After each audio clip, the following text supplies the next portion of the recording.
사도신경으로 신앙고백 하나님 앞에 드립니다. 나는 전능하신 아버지 하나님 천지의 창조주를 믿습니다. 나는 그의 유일하신 아들 우리 주 예수 그리스도를 믿습니다. 그는 성령으로 잉태되어 동정녀 마리아에게서 나시고 본디오 빌라도에게 고난을 받아 십자가에 못 박혀 죽으시고 장사된 지 사흘 만에 죽은 자 가운데서 다시 살아나셨으며 하늘에 오르시어 전능하신 아버지 하나님 우편에 앉아 계시다가 거기로부터 살아있는 자와 죽은 자를 심판하러 오십니다.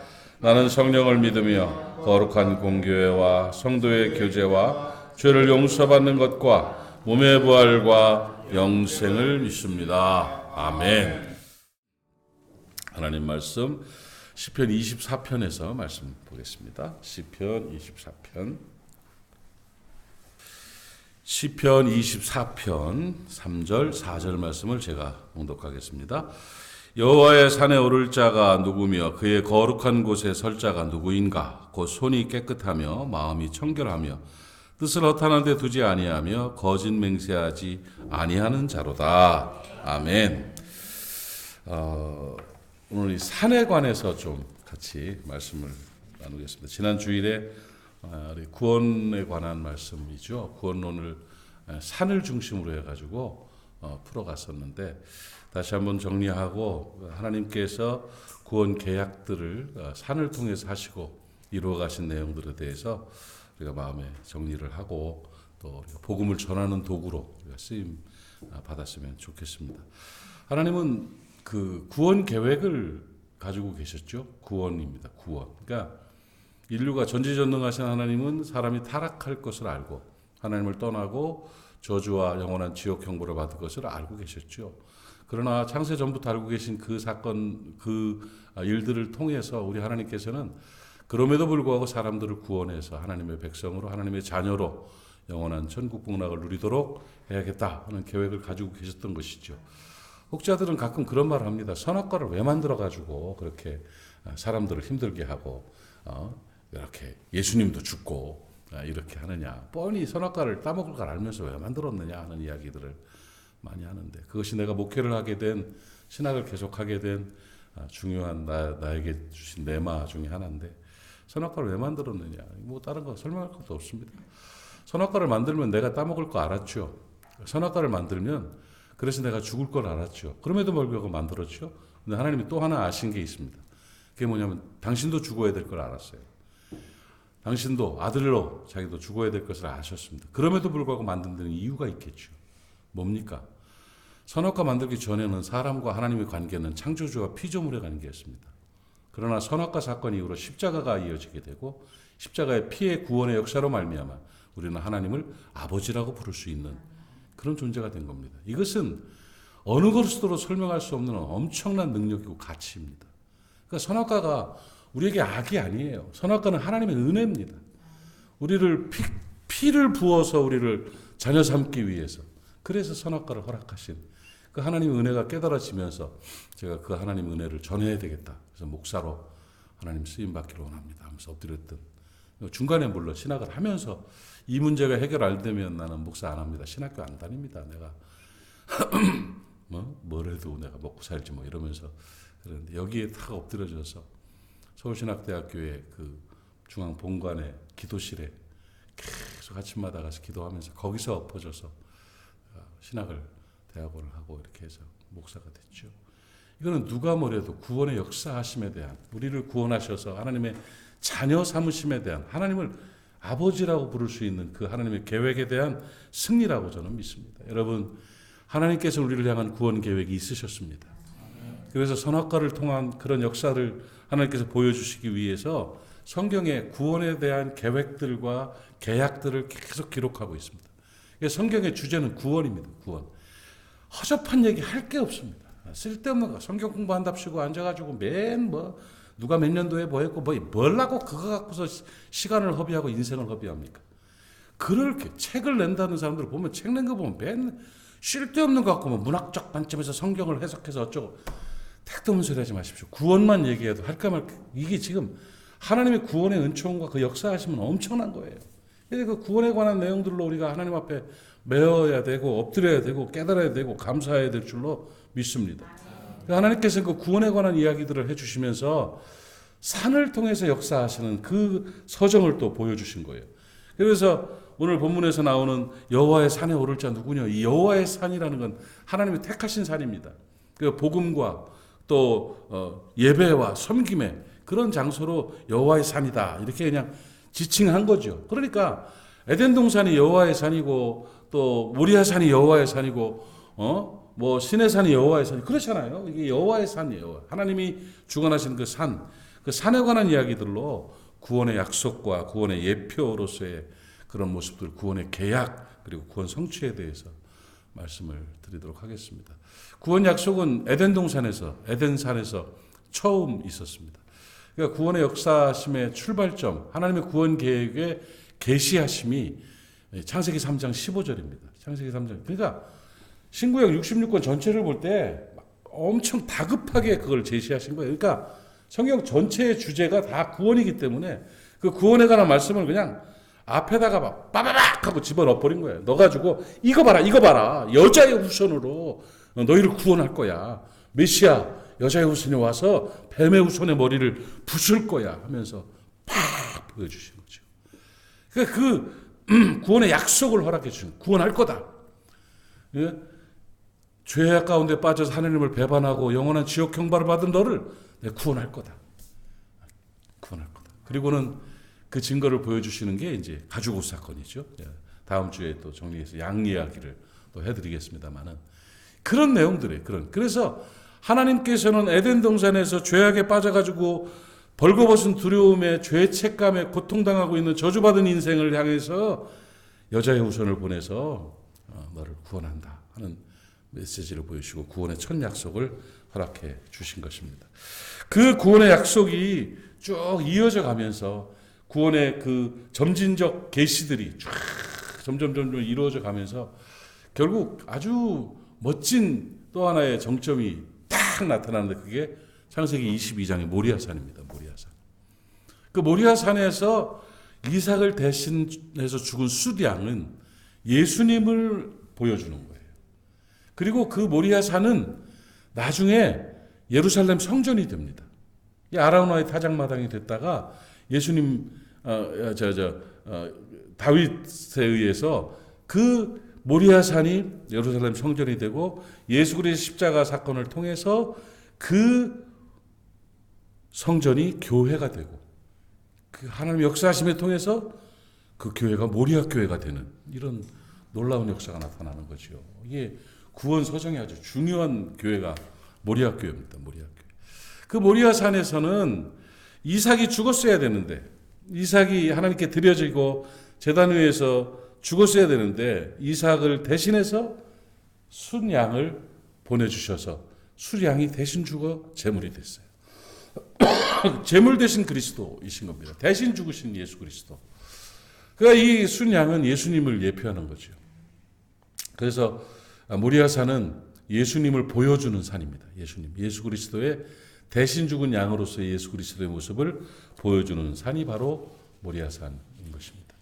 우리 모리아 교회에서 예수 그리스도가 보여지기를 바랍니다. 우리 모리아 교회에서 대신 죽은 그리스도의 은혜가 보여지는 그런 역사가 있기를 축복합니다. 그리고 세 번째 산은 시내산이죠. 시내산은 이 약속이 깨진 산입니다. 사실은. 그 계약이 다 성취되고 이루어지면 좋겠습니다만은 깨질 계약도 있는 것이죠. 우리 교회 산 계약도 깨졌지 않습니까? 깨지는 계약도 있는 것인데 깨짐이 유익이 될 때도 있습니다. 우리 교회도 산 계약하고 깨짐이 유익이 됐지 않습니까? 깨짐이 유익이 되는 것이죠. 시내산 계약은 하나님께서 십계명 돌판을 만들어 주시면서 율법을 지키라는 겁니다. 그리고 방대한 율법이 뭐 613개의 엄청난 분량과 그 작은 법들까지 하면 몇만 개의 법들이 이스라엘 사람들을 하나님의 백성들을 막 꽉 얽어매고 있었습니다. 그런데 그 많은 율법들은 도저히 지킬 수가 없다 이겁니다. 그러니까 그 율법을 주신 이유는 너희들의 힘으로는 구원받을 수 없다는 걸 보여주시는 거예요. 시내산 계약은 깨질 계약입니다. 깨질 걸 알면서 하나님께서 계약하신 거예요. 시내산에서 모세와 함께 십계명 돌판을 통해서 율법을 통해서 계약을 하셨어요. 그런데 여지없이 깨졌습니다. 그냥 내려오자마자 그냥 쉽게 말하면 돌판도 박살이 나고 사람들은 범죄하고 우상숭배하면서 막 흐트러지고 구원은 고사하고 이거는 말도 안 돼. 인간은 말도 안 되는 존재라는 것이 보여지게 된 거죠. 그러니까 깨진 계약의 신의 산인 것인데 그 신의 산은 중요한 산입니다. 왜? 깨진 계약이라는 의미와 함께 뭐냐? 그래서 인간은 스스로가 구원받을 수 없다. 하나님의 은혜 계약이 있어야 된다는 거. 하나님의 은혜만이 우리를 구원할 수 있다는 그 놀라운 진리를 알게 하는 계약이 바로 신의 산에 파기된 계약인 것입니다. 율법은 지킬 수가 없습니다. 인간의 힘으로는 구원받을 수가 없습니다. 그래서 하나님의 전적인 은혜로 우리는 구원을 받을 수가 있는 것입니다. 그래서 하나님께서는 그 신의 산에 파기된 계약 앞에서 제시하신 또 하나의 산이 있는데 그게 갈보리산입니다. 갈보리산은 은혜입니다. 갈보리산은 예수 그리스도께서 죄 없으신 예수 그리스도께서 우리를 위해 대신 죽으신 그 산이 바로 갈보리산입니다. 골고다 언덕 갈보리산. 그러니까 골고다는 히브리어고 갈보리는 헬라어입니다. 이거 헷갈릴 거 하나도 없습니다.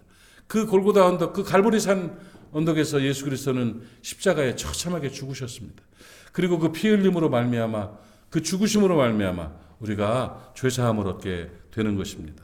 그야말로 요한이 말한 하나님의 어린 양, 세상 죄를 지고 가는 하나님의 어린 양. 그동안 쭉 말씀하시고 약속하셨던 그 양의 죽으심이 갈보리산, 세상 죄를 지고 가는 하나님의 진짜 양이 예수 그리스도라는 것을 요한은 말했고 예수 그리스도는 그렇게 양으로 십자가에서 죽으셨던 것입니다. 그 갈보리산의 구원의 은혜가 온 인류를 구원하고 우리 가운데 하나님의 자녀됨의 권세를 허락한 능력임을 여러분 깨닫기를 바랍니다. 종교인 되지 마십시오. 구원받은 하나님의 자녀로 살아가십시오. 늘 하나님의 구원의 은총에 감사하며 하나님과 동행하며 승리하는 하나님의 사람들 될 수 있기를 바랍니다. 갈보리산 위에 십자가 섰으니 그 구절 한 구절만 해도 평생을 살아갈 지탱할 힘이 되는 것입니다. 나를 위해 갈보리산 위에 십자가 섰으니 우리에게 베푸신 그 십자가의 보혈의 은혜, 그 갈보리산의 그 십자가의 권세가 늘 능력으로 나타나게 되기를 바랍니다. 여호와의 산입니다. 하나님께서는 산을 통해서 구원의 역사를, 구원의 서정들을 보여주셨습니다. 에덴 동산에서의 구원 약속, 또 모리아산의 구원의 예표로서의, 또 깨졌지만 시내산에서의 구원 계약, 그리고 갈보리산의 구원의 성취, 이런 산을 통한 계약들을 또 쫙 계획들을 보여주셨는데 이거는 놀랍습니다. 에덴 동산 창세기 처음에서부터 쫙 보여준 그 구원의 역사의 그 산을 통한 역사심이 쫙 보여지는데 그 끝에 딱 누굽니까? 오직 구원은 예수 그리스도다. 이것만 보여주고 오직 구원은 예수 그리스도다. 여자의 후손으로 오신 예수 그리스도, 갈보리산에서 기꺼이 죽으신 예수 그리스도 외에는 구원은 없다는 거예요. 그래서 천하 인간의 구원을 얻을 만한 다른 이름을 우리에게 주신 일이 없느니라. 예수 그리스도만이 구원이고 예수의 십자가를 향하고 있는 그 산 이야기들을 바라보면서 우리들 예수 믿고 구원받은 것에 감사할 수 있기를 바랍니다. 처음 말씀을 준비하면서도 이런 명확한 진리가 있는데 신천지는 도대체 뭐 하는 걸까? 그 JMS는 도대체 뭐 하는 짓들인가? 하나님의 교회라는 그 사람들은 왜 안산홍인을 누구를 그 이름도 까먹었네. 그거 뭐 도대체 뭐 하는 짓인가? 세상에 몰라도 그렇게 모르나? 정말 답답합니다.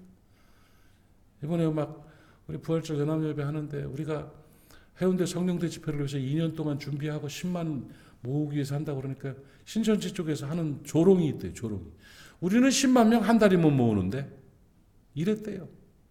우리 10만 명 한 달이면 모으는데 그렇죠. 이단자들이야 뭐 하는 짓들 뭐 제 마음대로 할 수 있겠죠.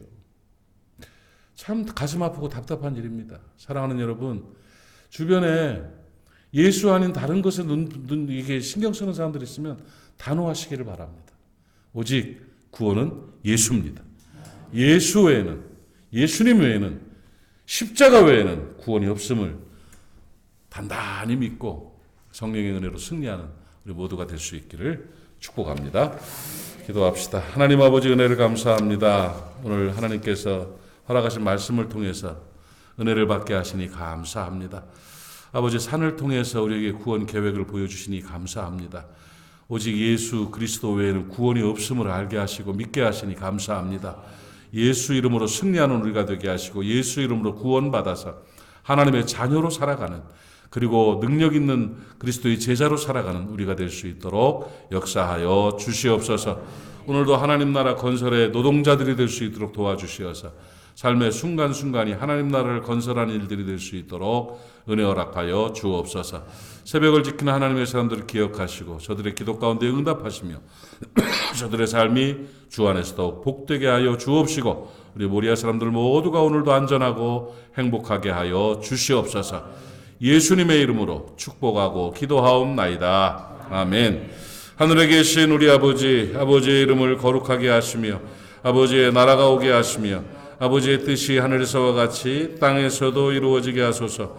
오늘 우리에게 일용할 양식을 주시고 우리가 우리에게 잘못한 사람을 용서하여 준 것 같이 우리 죄를 용서하여 주시고 우리를 시험에 빠지지 않게 하시고 악에서 구하소서. 나라와 권능과 영광이 영원히 아버지의 것입니다. 아멘.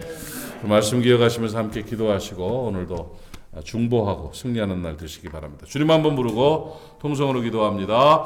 주여, 아버지 하나님 은혜를 감사합니다. 이 아침에 기도의 문 열어주시옵소서. 마음의 문, 입술을 열어주시고 하늘 문을 열어주시어서 우리 하나님 앞에 기도하는 이 시간 기도의 권세와 은혜가 임하게 하여 주시옵시며 아버지 하나님 응답받는 귀한 역사가 있을 수 있도록 믿음으로 함께하여 주옵소서. 오 하나님 감사합니다.